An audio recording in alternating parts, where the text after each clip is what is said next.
Bonjour et bienvenue dans Un jour, une question. Aujourd'hui, parlons des servitudes et des obligations d'entretien liées à un droit de passage. Plantons le décor. Des propriétaires vous interrogent sur l'entretien d'un chemin grevé d'un droit de passage. La convention initiale stipule que l'entretien du chemin est partagé à parts égales entre les propriétaires du terrain dominant et du terrain servant.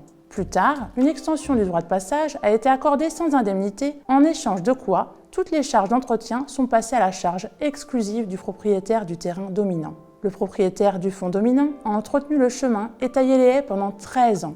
La question est, la taille des haies fait-elle partie des charges d'entretien? Et cette pratique pendant 13 ans constitue-t-elle une reconnaissance tacite de cette obligation?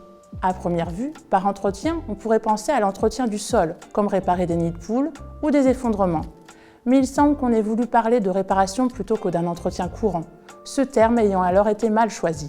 Les propriétaires du fonds servant pourraient croire que l'élagage des haies et le ramassage des feuilles sont à la charge du propriétaire du fonds dominant en vertu des articles 697 et 698 du Code civil.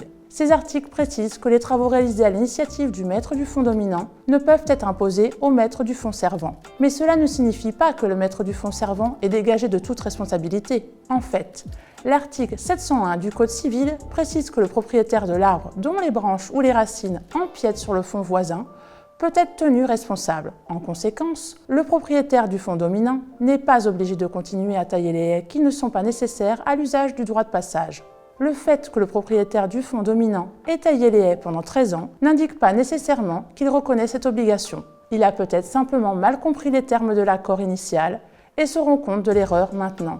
Si je vous résume, le propriétaire du fonds dominant n'est pas tenu de tailler les haies. Les obligations d'entretien ne comprennent pas nécessairement l'élagage et le fait de l'avoir fait pendant de longues années n'implique pas une reconnaissance tacite de cette obligation.